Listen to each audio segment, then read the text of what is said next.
Listening, mimicking, and getting feedback is the best way to learn Chinese pronunciation. But unless you're a small child or extremely talented, adding some theory to the mix can also be helpful.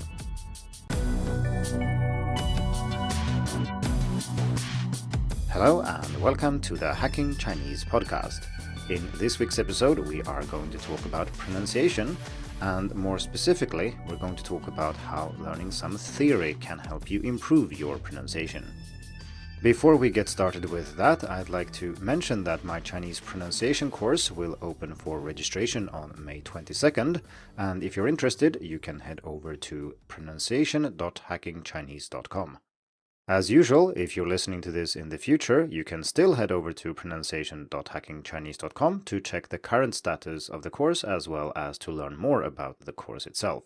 I will say a few words about the course later in this episode as well, but since we spent episode 40 talking only about the pronunciation course, that's where you should head if you want to listen to me talk about the course in more detail.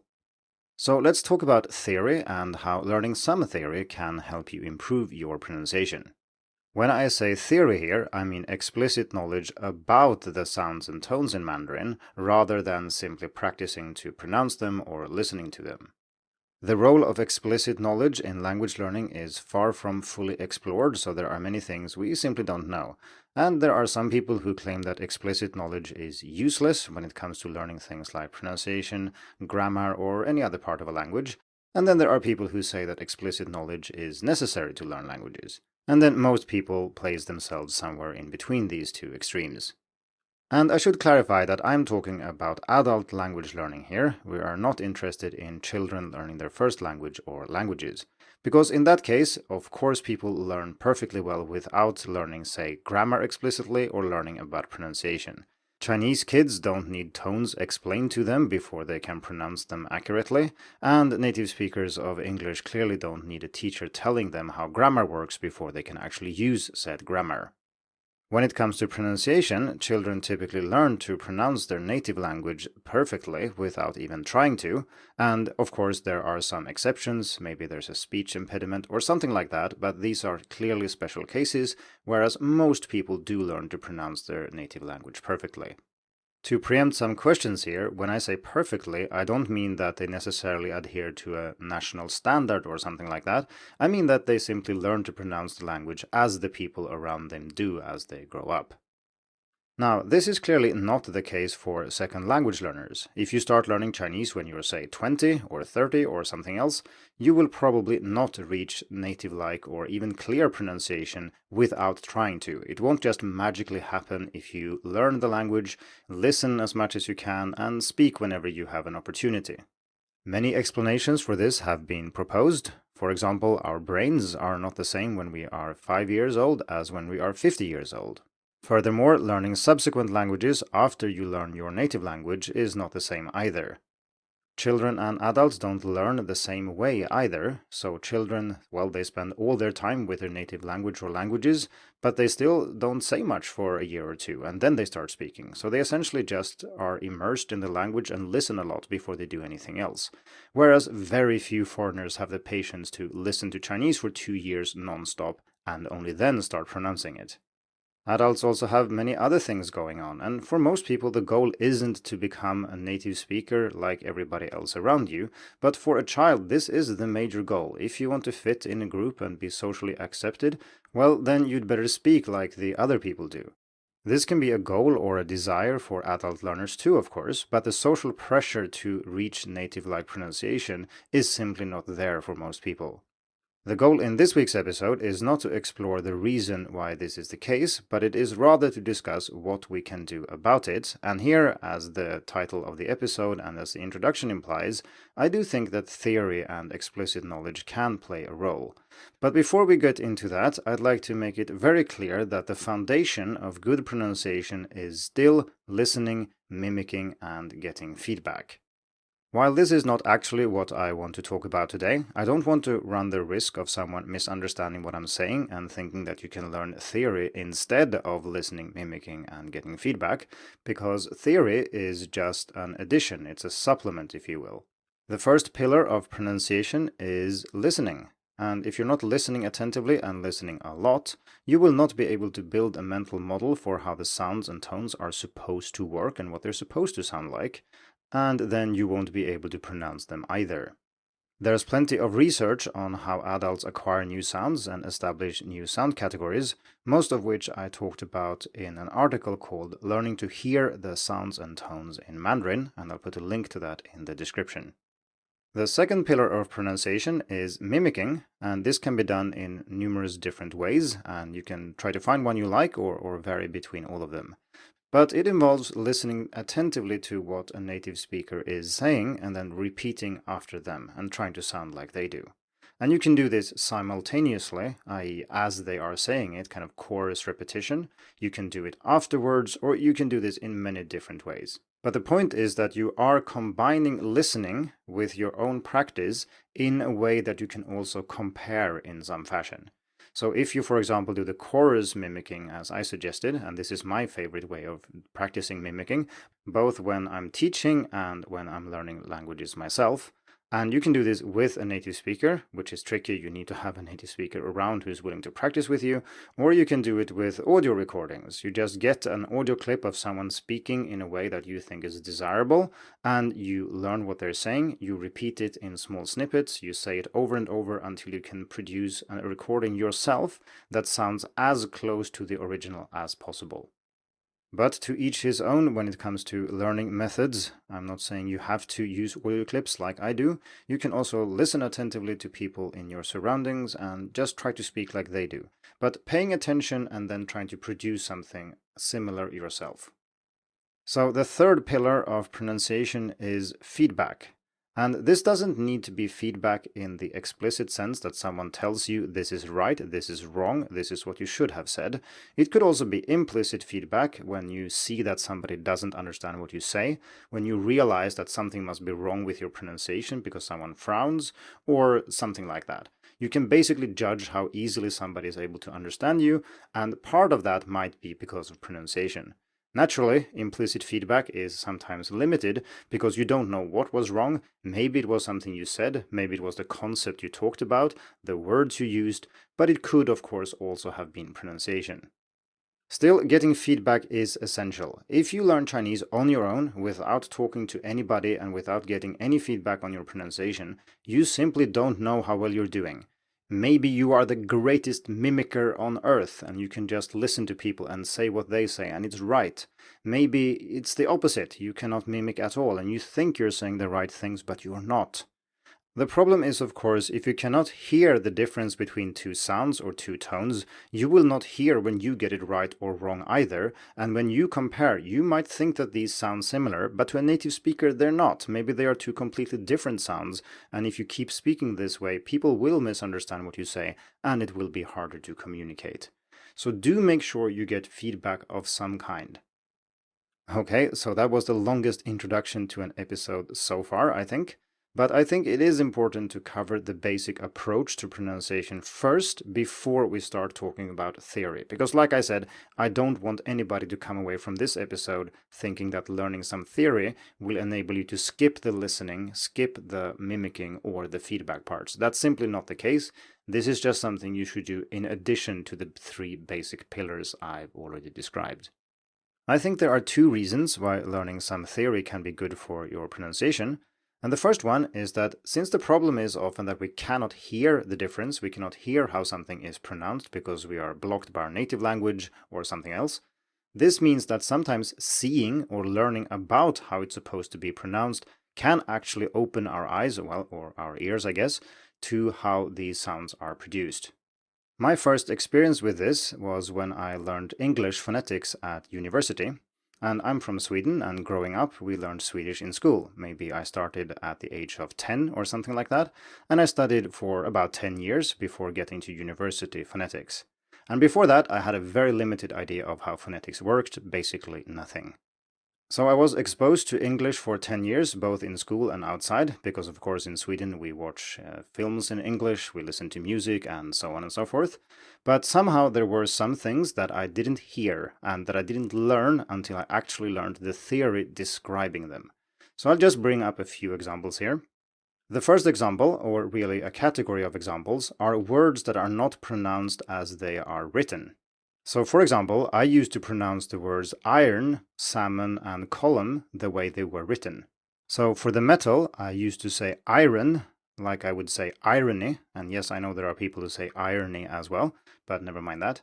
And for the fish, I used to pronounce the L. I mean, why not? It's written with an L, so salmon, right? And finally, for the pillar or the vertical thing, I used to say column with both the M and the N being pronounced at the end. And in Swedish, the word is kolumn, and we do pronounce both of them. So this is, well, the natural way for me to say these words. And so the point here is that I must have heard at least some of these words hundreds or maybe thousands of times over 10 years, and I still never heard that they weren't pronounced the way I pronounced them. However, if you see these words written down using IPA, the International Phonetic Alphabet, or some other transcription system, the difference between my pronunciation before and the accurate or correct pronunciation becomes very obvious. Another important thing I learned in phonetics that helped me improve my pronunciation in English immensely is vowel reduction. So the vowel in unstressed syllables is usually just pronounced regardless of what it says on the page. So just to bring up one example, in a word like control, the first vowel is not an O sound at all, it's an sound. It's control, not control, which is what I used to say and what lots of Swedish people say. And again, I bring this up because I had ample opportunity to pick this up simply by listening and speaking a lot, but I didn't. It took a phonetics course before I figured these things out. I know this is not the Hacking English podcast, but I do think it's sometimes helpful to start with familiar examples, and if you're listening to this, you presumably understand spoken English. But let's turn to Chinese now instead. I started learning Chinese when I was 23, and I have encountered several examples that are similar to those I just discussed in English. So here are 3 things that I failed to pick up through listening and speaking a lot, and even going to class a lot and having dozens of different teachers, but that I later figured out after learning more about the theory behind the sounds and tones in Mandarin. I should point out that these are my personal examples of things that I learned by studying theory, and these may or may not overlap with your potential benefits, but I do hear these errors from students fairly often, so I think they are quite representative. So the first example is the most powerful one and the best illustration of this principle, because the third tone is just a low tone in a vast majority of cases, and yet many students simply fail to understand this. They don't hear it and they don't know it. I learned Chinese for 2 years before I figured this out, and I studied full-time, and half of that was also in an immersion environment, and I simply never noticed that the tone is a low tone. I thought it was a dipping tone. I sometimes went up when I should go down. I sometimes did the dip when I should only go down, and so on. This is something I covered in episode 26 of the podcast, so if anything I just said didn't make sense or you suspect you might have a problem with the third tone, I strongly recommend you check that out. So the point here is that after I realized that this was a problem and I looked at descriptions of the third tone, everything suddenly made sense and I was able to fix my pronunciation. It took a lot of blood, sweat, and tears, but it was possible. But if I hadn't been made explicitly aware how the third tone was supposed to be pronounced, I'm fairly sure I could have kept pronouncing it like this until the end of eternity. And indeed, this is what many students do. They simply never learn that the third tone is a low tone, and so they keep pronouncing it incorrectly until hopefully someday someone will tell them. And if you check the article that goes with episode 26 that I just pointed to, you'll see plenty of comments from people who say that, aha, now I finally understand how this works. And this wasn't because they were listening, it wasn't because they were mimicking, but it was because now they suddenly understand or have explicit knowledge about the tone.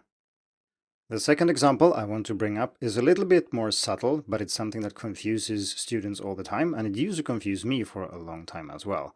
So I used to think that z, c, s, so that z, c, and s are pronounced closer to the teeth, and then we have zh, ch, sh, so that's z, h, c, h, and sh that are pronounced further back in this retroflex or retracted position, and then we have j, q, and x, so ji, qi, xi, which are pronounced in between these two.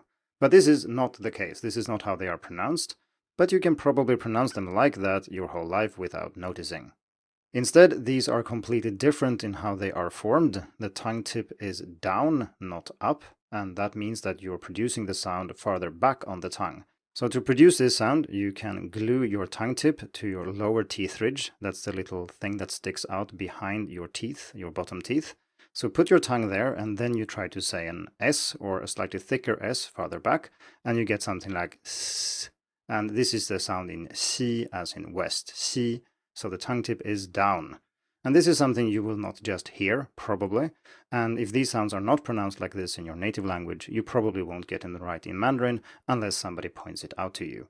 Like I said earlier, this example is not as clear as the third tone one, because you can pronounce them with the tongue tip up and still be understood, provided that you also nail the finals, because if you've looked at a pinyin chart, you can see that this is in what's called complementary distribution, meaning that if you have a ZH, it will never be followed by the same finals as, say, J, so they will not be mixed up. The third example is one that I share with most native speakers of English learning Chinese, and that is a misunderstanding of how voicing works in Mandarin. So in Mandarin, Z, ZH, and J are not voiced, but they are voiced in English, or well, we don't have ZH in English, but Z is voiced.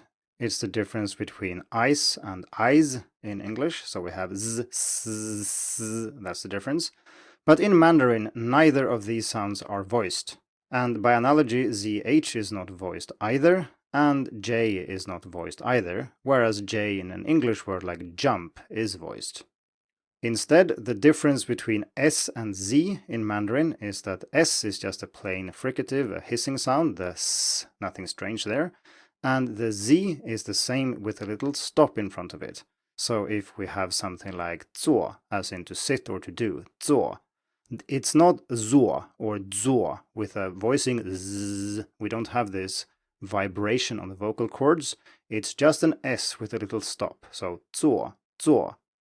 Same goes for J. So it's just an X, that's the hissing sound, the sh with the tongue tip down that we just described, plus a little stop in front of it. So a word like ji, as in chicken, is ji, ji. It is not G, G, or something like that, which is very common to hear from native speakers of English.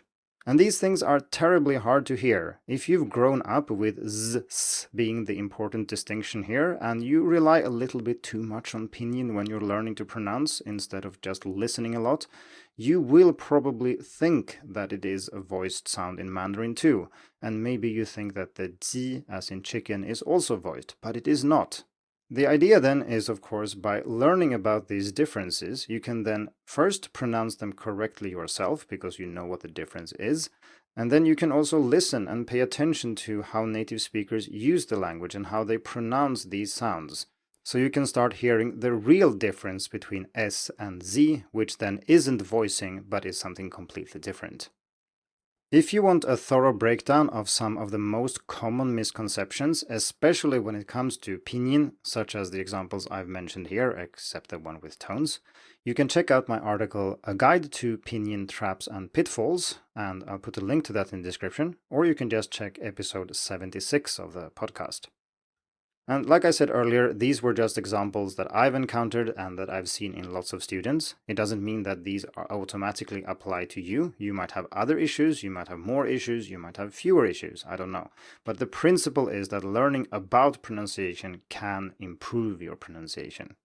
So the natural conclusion to an episode like this is to address the question of what you should do if you want to learn more about the theory behind Mandarin pronunciation, how the sounds are described, how they are pronounced, and so on. What should you do? And here, of course, I'm going to shamelessly promote my own pronunciation course, because I built it exactly for this reason. I realized that there weren't many resources available at all that talked about pronunciation, targeting language learners, and still doing a good job of accurately describing how sounds and tones are pronounced. So of course there are lots of phonetics courses, but you might not have the background or interest to take a full course in phonetics at university just to improve your pronunciation. For most people that would be overkill. But then you have these courses that simplify things to the point of being incorrect. such as using English words to say how Chinese words are pronounced. So you could say that ji, chicken, we talked about earlier, is pronounced like the beginning of Jeep in English, which is just wrong. And if you're a tourist and you want to learn Chinese to be able to say a few words and phrases, that is not a problem. But I bet if you're listening to this episode and you're this far into the episode, you are not a tourist. You are interested in learning Chinese pronunciation fully and at least to a level where everybody can easily understand what you're saying. And then those types of courses won't be enough either. Like I said initially, the course will open for registration on May 22nd, and if you happen to listen to this later, you should still head over to pronunciation.hackingchinese.com to see the status of the course when you are listening. I should say that this is a full video course, so I go through all the pronunciation, I go through initials, finals, tones, and prosody, and also how to learn these things and how to structure your pronunciation practice and so on. But I do this in video format, which allows me to show you how things are pronounced as well, so talking about them on the podcast is sometimes not ideal. If you head over to the written article on Hacking Chinese that comes with this episode, I've included several clips from the pronunciation course where you can check out how I present things and also some of the content. You can also check out episode 40 of the podcast, or you can just ask me if you have any questions. I do understand that many students can't afford to enroll in courses like these, but if you want free advice, there is plenty on Hacking Chinese. Just search for pronunciation and check out the links that I put in the episode description here. And you can also check out the list of free resources I put in the written article on Hacking Chinese. Regardless of how you go about it, you certainly can improve your pronunciation. You can reach a level where you can speak Mandarin clearly and in a manner that is easy to understand without the risk of being misunderstood. It does require time and effort, and it also requires you to care about pronunciation. But as I said, if you've listened this far, you have shown that you probably do care about pronunciation, so I'm not too worried about that. Regardless if you enroll in my course or not, I wish you good luck with your pronunciation. Thank you for tuning in to the Hacking Chinese podcast. If you like this episode, please share it. More information and inspiration about learning and teaching Chinese can be found at hackingchinese.com. See you in the next episode, and until then, good luck with your studies.